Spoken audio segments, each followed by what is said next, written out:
Hello students, कैसे हैं आप लोग। Welcome back to the Indus Ranger channel. और आज की क्लास में हम लोग बात करेंगे वेक्टर्स पर कुछ क्वेश्चंस की। प्रीवियस क्लास में हम लोगों ने प्रोजेक्टाइल्स के क्वेश्चंस डिस्कस किए थे। आई होप आपने वो वीडियो देख लिया होगा और उसको थोड़ा सा शेयर भी कर दीजिए ताकि और लोग भी इसको बेनिफिट हो जाए। तो आज हम बात करेंगे वेक्टर्स के क्वेश्चंस की। वेक्टर्स एक इम्पॉर्टेंट टॉपिक है, फिजिक्स में भी है और मैथमेटिक्स में भी। तो आज हम फिजिक्स के पॉइंट ऑफ व्यू से वेक्टर्स के कुछ क्वेश्चंस पर हम लोग डिस्कस करेंगे। ठीक है, तो चलिए शुरू करते हैं। पहला क्वेश्चन हमारा वेक्टर्स का ये है, which one is vector quantity. इनमें से कौन सी सदिश राशि है। पहला ऑप्शन है मास, द्रव्यमान, दूसरा है इलेक्ट्रिक चार्ज, विद्युत आवेश, तीसरा है वेट, भार, और चौथा है वॉल्यूम यानी कि आयतन। अब हम लोगों को, अगर आप लोगों को बेसिक डेफिनेशन पता है कि जितनी भी फिजिकल क्वांटिटी होती है वो दो तरह की होती है, एक स्केलर और एक वेक्टर। तो वेक्टर के लिए आपको पता है कि magnitude as well as direction and follows the vector law of addition. मतलब परिमाण की जरूरत होनी चाहिए, दिशा की जरूरत, और जो उसका एडिशन और सब्ट्रैक्शन है, जो जोड़ घटाना है, वो वेक्टर लॉ यानी कि सदिश नियमों का पालन करना चाहिए। तो इस आधार पर अगर हम देखें कि मास जो है वो एक स्केलर क्वांटिटी होती है, यानी द्रव्यमान स्केलर क्वांटिटी है। इलेक्ट्रिक चार्ज, विद्युत आवेश भी हमारा क्या है, एक स्केलर क्वांटिटी है। वेट का मतलब है भार, और भार क्या है, फोर्स यानी बल को रिप्रेजेंट करता है। वेट जो है वो फोर्स, क्योंकि किसी भी आदमी का वेट हम लोग जानते हैं, अगर उसका द्रव्यमान m है, वेट होता है mg जो डाउनवर्ड लगता है। तो इसीलिए वेट यहाँ पर क्या हो जाएगा, हमारा वेक्टर क्वांटिटी। तो हमारा ऑप्शन हो जाएगा सी। कभी भी याद रखिए, वेट जो है वो एक फोर्स है, और फोर्स हम लोग सब लोग जानते हैं कि एक वेक्टर क्वांटिटी है। तो ये इस आंसर जो हो जाएगा इसका हो जाएगा हमारा सी। चलिए आगे बढ़ते हैं अपने नेक्स्ट क्वेश्चन पर। नेक्स्ट क्वेश्चन हमारा ये है, what is the minimum number of coplanar vectors with different magnitude that can be added to get a resultant of 0। सवाल को एक बार फिर से समझ लेते हैं कि कितने कम से कम कोप्लेनर, मतलब एक ही तल में, एक ही प्लेन में कितने कम से कम वेक्टर हम ले सकते हैं जिनका मैग्नीट्यूड डिफरेंट होना चाहिए, जिनका परिमाण अलग अलग होना चाहिए। कितने कम से कम लें कि जिनसे उनका परिणामी या रिजल्टेंट क्या हो जाए, जीरो हो जाए। अब यहाँ पर दो बातें याद रखिएगा। पहली बात तो सारे वेक्टर्स एक प्लेन में है, यानी एक ही तल में, और दूसरा उनका मैग्नीट्यूड क्या है, डिफरेंट है। तो पहला ऑप्शन है आपका 1, तो 1 तो होगा नहीं क्योंकि मैग्नीट्यूड है, डिफरेंट मैग्नीट्यूड की बात कर रहा है। एक सिंगल वेक्टर लेंगे, अगर उसका कुछ मैग्नीट्यूड होगा तो कभी भी जीरो नहीं होगा। अगर हम दो वेक्टर ले रहे हैं डिफरेंट मैग्नीट्यूड के, अगर हम डायरेक्शन भी अपोजिट कर रहे हैं, इसका मैग्नीट्यूड मान लीजिए मैंने कहा 5 न्यूटन है, इसका मैंने कहा 6 न्यूटन है, तो इसका रिजल्टेंट कभी भी जीरो नहीं होगा। तीसरा ऑप्शन है 3 हो सकता है। 3 इस तरीके से हो सकता है कि भाई एक ये लिया हमने 3 न्यूटन, एक 4 न्यूटन, इनका परिणामी ये हो गया 5 न्यूटन, ये होगा यहाँ पर। तो अगर इसी परिणामी के अपोजिट डायरेक्शन में मैं 5 न्यूटन ले लूँ तो रिजल्टेंट या परिणामी क्या हो जाएगा, जीरो हो जाएगा। तो इसका मतलब कम से कम 3 वेक्टर हमको चाहिए मिनिमम। याद रखिए न्यूनतम है, ऐसा नहीं कि हमेशा 3 ही चाहिए, न्यूनतम या मिनिमम 3 वेक्टर चाहिए जिसका मैग्नीट्यूड अलग है, सो दैट देयर रिजल्टेंट में भी जीरो, उनका रिजल्टेंट क्या होना चाहिए, जीरो होना चाहिए। तो बिल्कुल बेसिक क्वेश्चन है, डिफरेंट मैग्नीट्यूड की बात कर रहा है। अगर इक्वल मैग्नीट्यूड की बात करता, सेम परिमाण की बात करता, तो यहाँ पर कम से कम हमको कितने वेक्टर चाहिए होते, 2 वेक्टर चाहिए होते, कि एक 5 न्यूटन इधर लग रहा है, एक विपरीत दिशा में या अपोजिट डायरेक्शन में दूसरा वेक्टर लग रहा है। तो कॉन्सेप्चुअल क्वेश्चन है, और कॉन्सेप्ट अगर आपने बहुत अच्छे से पढ़े होंगे तो ये आपके क्वेश्चन आराम से हो सकते हैं। चलिए अब आते हैं नेक्स्ट क्वेश्चन पर। नेक्स्ट क्वेश्चन हमारा ये है, which of the following is A vector. इनमें से कौन सा वेक्टर है, यानी सदिश राशि है। देखिए एग्जाम्स में स्केलर और वेक्टर को फाइंड आउट करने के क्वेश्चन अक्सर आते हैं। कोई भी एग्जाम हो, चाहे वो एनडीए का एग्जाम हो, चाहे एयरफोर्स हो या नेवी का एग्जाम हो, उसमें क्वेश्चंस ये जरूर आता है, कॉमन क्वेश्चन है कि इनमें से कौन सी भौतिक राशि या फिजिकल क्वांटिटी वेक्टर है या स्केलर है। तो जो कॉमन चीज़ें हैं उसमें तो हमको कन्फ्यूज़न नहीं होता, लेकिन जो थोड़ा सा अलग सी चीज़ें हैं उसमें हमको कई बार कन्फ्यूज़न हो जाता है। तो इसीलिए आज इस पर कुछ क्वेश्चंस कर रहे हैं। तो नेक्स्ट क्वेश्चन जो हमारा ये था, देखिएगा ध्यान से, विच of the following is A vector, इनमें से कौन सा वेक्टर है। पहला ऑप्शन है सरफेस टेंशन, मतलब पृष्ठ तनाव, सरफेस टेंशन। अब हम सब लोग जानते हैं, दूसरा ऑप्शन है मोमेंट ऑफ इनर्शिया,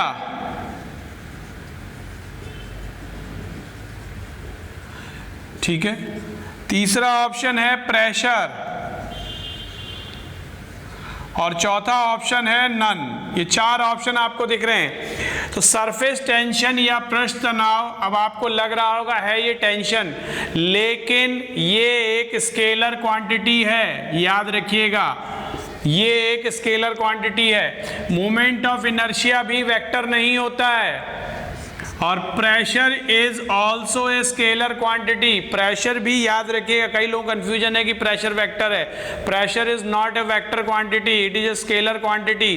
तो प्रेशर हमारा स्केलर है, इसका मतलब पृष्ठ तनाव भी नहीं है, सरफेस टेंशन भी नहीं है, मोमेंट ऑफ इनर्शिया मतलब जड़त्व आघूर्ण भी नहीं है, और प्रेशर यानी दाब भी नहीं है। तो हमारा आंसर क्या हो जाएगा, नन हो जाएगा।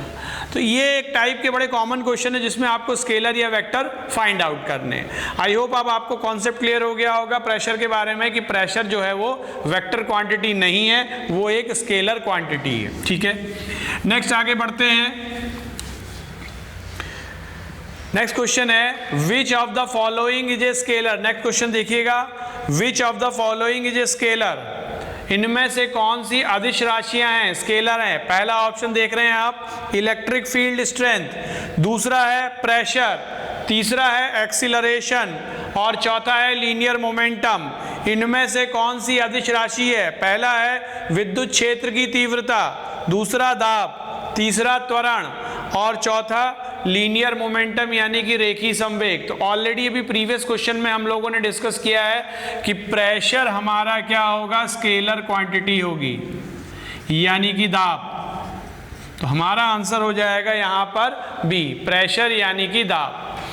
तो बहुत ही कॉन्सेप्ट बेस्ड क्वेश्चन है। अगर थोड़ा सा वेक्टर स्केलर्स को ध्यान से करेंगे तो एक क्वेश्चन जो आपका ये फाइंड आउट करने का आता है कि प्रेशर की स्केलर क्या होगा, वेक्टर क्या होगा, इजीली आप कर सकते हैं। तो बहुत इजीली कॉन्सेप्ट को क्लियर करें और आराम से क्वेश्चंस किए जा सकते हैं। नेक्स्ट क्वेश्चन पर आते हैं। नेक्स्ट क्वेश्चन देखिए, ये है आपका, a particle is simultaneously acted by two forces equal to 4 newton and 3 newton. एक पार्टिकल पर दो फोर्स लग रहे हैं, एक 4 न्यूटन का लग रहा है और एक 3 न्यूटन का लग रहा है। अभी उनके बीच का एंगल आपको दिया नहीं, उनके बीच का कोण दिया नहीं है। एक कण पर दो बल लग रहे हैं, एक 4 न्यूटन का और 3 न्यूटन का। तो the net force on the particle is, उस पर कुल बल कितना लगेगा। पहला ऑप्शन है देखिए 7 न्यूटन, दूसरा है 5 न्यूटन, तीसरा है 1 न्यूटन और चौथा है 1 न्यूटन एंड 7 न्यूटन। 4 ऑप्शन आपको दिए। तो अगर हम ध्यान से देखें वेक्टर्स के बेसिक लॉ को, लॉ ऑफ पैरेललोग्राम की अगर हम बात करें, अगर दो वेक्टर्स के बीच यानी कि दो सदिशों के बीच कोण थीटा है तो आर स्क्वायर जो परिणामी होता है वो a square plus b square plus 2ab cos theta. अब यहां पर ए और बी की वैल्यू फिक्स्ड है, 4 और 3 है। अब रिजल्टेंट या परिणामी जो होगा वो किस पर डिपेंड करेगा, याद रखिए थीटा पर डिपेंड करेगा। अब थीटा की वैल्यू जैसे जैसे बदलेगी उसके हिसाब से परिणामी या रिजल्टेंट की वैल्यू भी चेंज होगी। और सब लोग जानते हैं हम लोग कि cos थीटा की वैल्यू जो होती है वो -1 से लेकर +1 के बीच में होती है। ट्रिग्नोमेट्री का बेसिक कॉन्सेप्ट है कि cos थीटा की वैल्यू -1 से +1। तो अगर हम -1 रखेंगे तो आर स्क्वायर बराबर a square plus b square minus 2ab, यानी कि आर स्क्वायर बराबर ए माइनस बी का होल स्क्वायर। तो आर बराबर ए माइनस बी। और अगर थीटा की वैल्यू +1 रखेंगे तो आर स्क्वायर बराबर a square plus b square plus 2ab, ठीक है। कॉस थीटा 1 रखा, इसका मतलब आर स्क्वायर बराबर ए प्लस बी का होल स्क्वायर, यहाँ आर बराबर हो जाएगा ए प्लस बी। इसका मतलब परिणामी की कम से कम minimum value a minus b होगी और मैक्सिमम वैल्यू क्या होगी a प्लस बी, यानी दो वेक्टरों का मिनिमम सम या रिजल्टेंट की मिनिमम वैल्यू क्या होगी a minus B, difference of their vector sum, और मैक्सिमम वैल्यू क्या होगी सम होगी। डिफरेंस का मतलब क्या है, when they are in opposite direction, और सम का मतलब क्या है, when they are in same direction, दोनों एक दिशा में है या विपरीत दिशा में। तो यहाँ पर हमारे क्वेश्चन में 3 न्यूटन और 4 न्यूटन दिया हुआ है, तो मिनिमम वैल्यू हो जाएगी 4 - 3 1 न्यूटन और मैक्सिमम वैल्यू हो जाएगी 4 + 3 7 न्यूटन। इसका मतलब परिणामी की वैल्यू जो होगी याद रखिए वो कहाँ से कहाँ तक होगी, 1 से लेकर 7 न्यूटन तक। तो जनरलाइज कॉन्सेप्ट बना लीजिए कि रिजल्टेंट की वैल्यू a माइनस बी से लेकर a प्लस बी के बीच में होगी। और अगर इस सवाल पर जाएं तो इस सवाल के हिसाब से हमारा फाइनल आंसर क्या हो जाएगा, D answer, between 1 Newton and 7 Newton. तो ये कॉन्सेप्ट आपका यहाँ पर क्लियर होना चाहिए कि दो वेक्टर्स का जो रिजल्टेंट है उसकी वैल्यू a माइनस बी से लेकर a प्लस बी के बीच में होनी चाहिए, ठीक है, ये क्लियर रखिएगा। और इस सवाल पर अगर हम बात करें तो इस सवाल का आंसर हमारा डी हो जाएगा। नेक्स्ट आ जाते हैं, नेक्स्ट क्वेश्चन हमारा ये है, देखिएगा, 2 equal vectors have a resultant equal to either of them, यानी दो बराबर वेक्टर हैं और उनका रिजल्टेंट भी वही है, यानी उनका परिणामी भी वही है, दो सदिश हैं और उनका परिणामी भी वही है, तो उनके बीच का एंगल क्या होगा, एंगल बिटवीन देम, उनके बीच का कोण क्या होगा।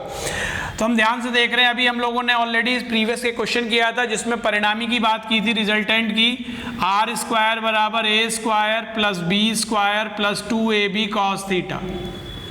अब यहाँ पर गिवन प्रॉब्लम में ए बी और आर सब बराबर दिए हुए हैं, रख लेते हैं, आर स्क्वायर बराबर R square plus R square plus 2r square cos theta, ये और ये कैंसिल, ये इधर चला गया, माइनस आर स्क्वायर बराबर 2r स्क्वायर कॉस थीटा, तो कॉस थीटा बराबर minus R square upon 2r square, यानी कि -1/2, तो थीटा बराबर हो गया 120 डिग्री। सब लोग जानते हैं कॉस थीटा बराबर -1/2, तो एंगल हमारा कितना हो जाएगा 120।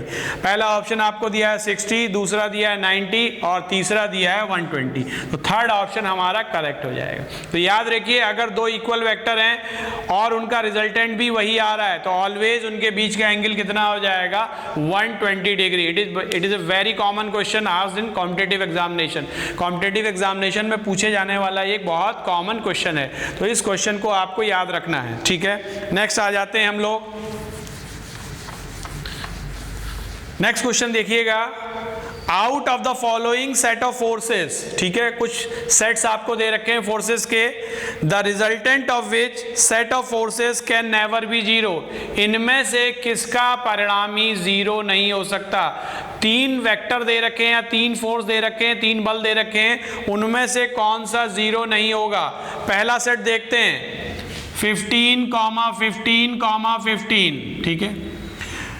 चलिए पहले कॉन्सेप्ट पे बात कर लेते हैं। हम लोग ने कहा था कि भाई दो वेक्टर अगर हमको दिए तो उनका परिणामी क्या होगा, a square plus b square plus 2ab cos theta. अब यहां से एक और चीज हमने प्रीवियसली निकाली थी कि रिजल्टेंट की वैल्यू कहां से कहां तक होगी, a माइनस बी से लेकर a प्लस बी के बीच में होगी।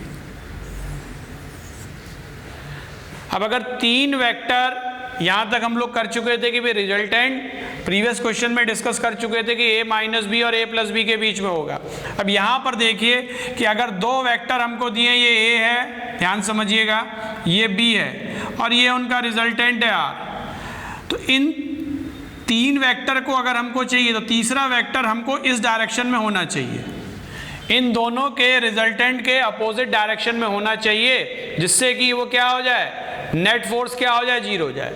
या तीनों इसका मैग्नीट्यूड इसके बराबर होना चाहिए और डायरेक्शन अपोजिट होनी चाहिए, तभी क्या होगा, इन तीन वेक्टर का रिजल्टेंट क्या होगा, 0 होगा। तो ये कॉन्सेप्ट ये है कि जो तीसरा वेक्टर है वो अपोजिट डायरेक्शन में होना चाहिए और उसका मैग्नीट्यूड उन दोनों के रिजल्टेंट के बराबर होना चाहिए। अगर तीन वेक्टर हैं, तीसरे वेक्टर का मैग्नीट्यूड उन दोनों के रिजल्टेंट के मैग्नीट्यूड के बराबर है, तो इट इज रिजल्टेंट जो तीनों का होगा वो क्या होगा, 0 होगा। यही कॉन्सेप्ट है। अब हम इस कॉन्सेप्ट पर आते हैं। पहला पेयर लेते हैं 15 15 15। अब अगर हम इन दोनों की बात करें, इन दोनों का जो रिजल्टेंट होगा इसकी वैल्यू कहाँ से कहाँ तक हो सकती है, 15 माइनस 15 0 और 15 प्लस 15 30, यानी रिजल्टेंट 0 से 30 के बीच में होगा। तो अगर 0 से 30 के बीच में तीसरा वैल्यू है तो हमेशा क्या होगा, 0 होगा।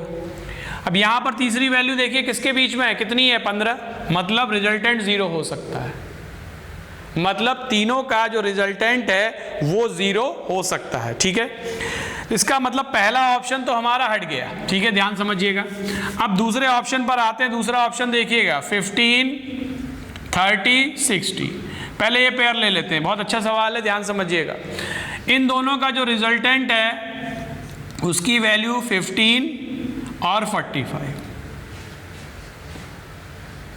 तीसरे वाले की वैल्यू इसके बीच में है, नहीं है, इसका मतलब 0 नहीं हो सकता। दूसरा पेयर ले लेते हैं, ध्यान समझिएगा फिर से, 30 और 60 का पेयर ले लेते हैं। तो 30 और 60 का रिजल्टेंट डिफरेंस हो गया 30 और ये हो गया 90। अब तीसरी वाली वैल्यू 30 और 90 के बीच में होनी चाहिए तभी 0 होगा, लेकिन तीसरी वाली वैल्यू हमारी क्या है, 15 है। इसका मतलब 0 नहीं हो सकता। इसका मतलब हमारा बी ऑप्शन ही करेक्ट है। 15 30 60 यही ऑप्शन है जिसमें रिजल्टेंट कैन नेवर बी 0, जिसमें कि परिणामी कभी भी 0 नहीं हो सकता। तो याद रखिए, अगर आपको 3 वेक्टर दिए हुए हैं और ये आपसे पूछा गया कि भाई इनमें से कौन सा 0 सेट हो सकता है रिजल्टेंट, तो कोई दो का जो पेयर लीजिए उसकी वैल्यू a माइनस बी और a प्लस बी के बीच में अगर तीसरी वैल्यू है, लाई कर रही है, तो it is always become 0, otherwise 0 नहीं होगा, जैसा कि आपने इस ऑप्शन में देखा था। तो इस सवाल का आंसर हो जाएगा सेकंड। आई होप आपको ये क्लियर हो गया होगा। बहुत ही अच्छा क्वेश्चन है ये। चलिए अब आते हैं नेक्स्ट क्वेश्चन पर। नेक्स्ट क्वेश्चन ये कह रहा है हमारा, ध्यान से देखिएगा, the vector sum of two forces is perpendicular to their vector difference. दो वेक्टरों का जो सम है वो उनके डिफरेंस के परपेंडिकुलर है, जो उनका वेक्टर डिफरेंस है उसके परपेंडिकुलर है। मान लीजिए दो वेक्टर हैं a प्लस बी, ये इनका सम हो गया और ये इनका डिफरेंस हो गया। तो a plus B is perpendicular to a minus B, ठीक है, यानी कि एक दूसरे के लंबवत हैं। तो इनमें से कौन सी बातें हो सकती हैं, 4 ऑप्शन आपको गिवन है। पहला ऑप्शन है are equal to each other in magnitude, दोनों का परिमाण बराबर होगा। दूसरा ऑप्शन है are not equal to each other in magnitude, दोनों का परिमाण बराबर नहीं होगा। आर इक्वल टू, तीसरा ऑप्शन है are equal to each other in direction, दोनों की दिशा समान होगी। और चौथा है ऑब्वियसली वही अपना पुराना जो कॉम्पिटिटिव एग्जाम में आता है, नन। तो ये 4 ऑप्शन आपको दिए हुए। तो अब यहाँ पर अगेन कॉन्सेप्ट में आ रहे हैं कि अगर दो वेक्टर परपेंडिकुलर है, लंबवत है, तो हम लोग जानते हैं कि अगर दो वेक्टर a और b परपेंडिकुलर हैं तो उन दोनों का डॉट प्रोडक्ट 0 होगा। a डॉट b क्या होना चाहिए, 0 होना चाहिए। इसी कॉन्सेप्ट पर ये क्वेश्चन हम लोग करेंगे। तो यहाँ पर हम लोग इसको सॉल्व करते हैं, a प्लस बी, और देखते हैं क्या निकल के आता है। a माइनस बी बराबर 0। चलिए साहब, तो अब इसको ओपन अप करते हैं। a dot a minus a dot b plus b dot a minus b dot b equal to 0। अब देखिए हम लोग जानते हैं कि a डॉट b और b डॉट a सेम होता है, लॉ ऑफ कम्यूटेटिव, क्रम विनिमय नियम का पालन करता है। डॉट प्रोडक्ट या स्केलर प्रोडक्ट या अदिश गुणनफल, तो ये और ये कैंसिल आउट हो जाएंगे। अब ए डॉट ए हम लोग जानते हैं मॉड ऑफ ए का square minus b dot b mod of b का होल स्क्वायर बराबर 0। इसको इधर ले जाइए, मॉड ऑफ ए स्क्वायर बराबर mod of b square. It means mod of a बराबर मॉड ऑफ बी, मतलब दोनों वेक्टरों का मैग्नीट्यूड क्या रहेगा हमारा, सेम रहेगा। तो यहाँ से पता चल गया है कि अगर दो वेक्टरों का सम उनके डिफरेंस के परपेंडिकुलर है, इट मीन्स बोथ वेक्टर है सेम मैग्नीट्यूड, दोनों सदिशों का परिमाण समान रहेगा। तो इसीलिए हमारा आंसर हो जाएगा A are equal to each other in magnitude. तो यहाँ पर जो कॉन्सेप्ट लगा कि अगर दो वेक्टर परपेंडिकुलर हैं तो याद रखिए उनका डॉट प्रोडक्ट या अदिश गुणनफल हमेशा क्या रहेगा, 0 रहेगा। तो बहुत ही इंटरेस्टिंग क्वेश्चंस हैं, वेक्टर्स के जो भी कॉन्सेप्ट है उसी पर सारी चीजें हैं। नेक्स्ट क्वेश्चन पर आते हैं।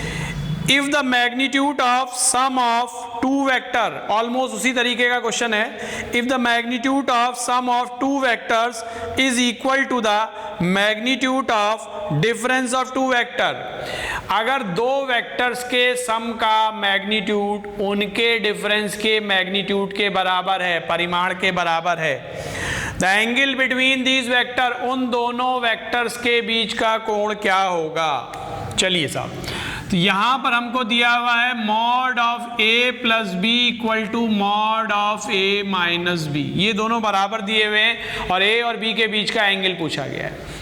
दोनों तरफ का होल स्क्वायर कर देते हैं, mod of A plus mod of b का whole square mod of A minus mod. इसको ओपन अप कर लेते हैं, ये हो जाएगा mod of a square mod of b square plus 2 times a dot b, ये हो जाएगा mod of a square plus mod of b square minus 2 times a dot b, ये और ये कैंसिल, ये और ये कैंसिल, ये इधर चला गया, 4 टाइम्स ए डॉट बी बराबर 0 या ए डॉट बी बराबर 0। तो हम लोग जानते हैं कि अगर ए और बी 0 है डॉट प्रोडक्ट, तो इसका मतलब उन दोनों के बीच का एंगल कितना हो जाएगा हमारा, 90 डिग्री हो जाएगा। क्लियर है, इसका मतलब इस सवाल में यही पूछा गया था कि उनके बीच का एंगल क्या होगा। पहला ऑप्शन देखिए 45 डिग्री, दूसरा ऑप्शन है 90 डिग्री, तीसरा ऑप्शन है 180 डिग्री और चौथा ऑप्शन है 0 डिग्री। तो हमारा आंसर हो जाएगा बी ऑप्शन 90 डिग्री। क्लियर है, चलिए नेक्स्ट क्वेश्चन पर आते हैं। नेक्स्ट क्वेश्चन हमारा ये है, find the angle between vector I plus J cap, I cap plus J cap with x axis, x axis के साथ इस वेक्टर का कोण क्या होगा।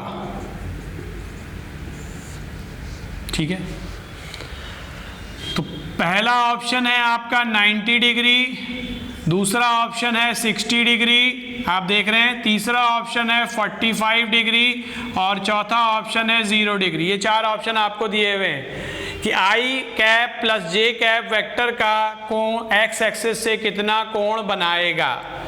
अब देखिए, जब भी दो वेक्टरों के बीच का हमको एंगल निकालना है तो always use this formula, a dot b बराबर mod of a mod of b cos theta, या कॉस थीटा बराबर a dot b upon mod of a mod of b. अगर ए और बी दो वेक्टर दिए उनके बीच का एंगल निकालना है तो ऑलवेज यूज दिस फॉर्मूला। अब यहाँ पर एक एक्स एक्सिस की बात की गई है, तो एक्स एक्सिस को हम मान लेते हैं आई कैप, क्योंकि हम लोग पढ़ चुके हैं ये अगर एक्स एक्सिस है तो इस डायरेक्शन में यूनिट वेक्टर आई कैप होता है, ये वाई एक्सिस है ये जे कैप होता है, और ये जेड एक्सिस है के कैप होता है। तो एक्स एक्सिस के अलोंग अगर हम बात करेंगे तो एक्स एक्सिस को हम आई कैप से डिनोट करते हैं। इट मीन्स हमको आई कैप और इन दोनों के बीच का एंगल निकालना है। तो कॉस थीटा बराबर I dot I plus J cap. अब आई कैप का मॉड लेंगे तो कितना आ जाएगा 1 इंटू इसका मॉडुलस लेंगे तो अंडर रूट 1 का स्क्वायर 1 प्लस जे का भी 1। ठीक है, अब डॉट प्रोडक्ट देखिए, आई डॉट आई 1 हो जाएगा I dot J perpendicular vector हैं तो 0 हो जाएगा और नीचे आ जाएगा √2, तो इट मीन्स cos थीटा बराबर 1/√2। तो हम जानते हैं cos थीटा में 1/√2 वैल्यू अगर है तो थीटा हमारा कितने डिग्री हो जाएगा, 45 डिग्री हो जाएगा। तो हमारा आंसर क्या हो जाएगा, सी आंसर हो जाएगा। तो ये हमारे कुछ क्वेश्चंस थे वेक्टर्स के जो मैंने आपको डिस्कस किए। आई होप आपको ये वीडियो का जो फॉर्मेट है वो पसंद आएगा और इसको आप लोग ज़्यादा से ज़्यादा शेयर करिए ताकि सारे लोग इसका बेनिफिट उठा सकें। और नेक्स्ट वीडियोस में हम लोग बात करेंगे काइनेमैटिक्स पर और लॉज ऑफ मोशन पर। तो laws of motion, kinematics, Newton's law, gravitation, इस तरीके से हम पूरा फिजिक्स कवर अप करेंगे सो दैट कि आपके अपकमिंग एग्जामिनेशन में आपको बेनिफिट हो और आपका एक क्विक रिवीजन हो जाए। Thank you.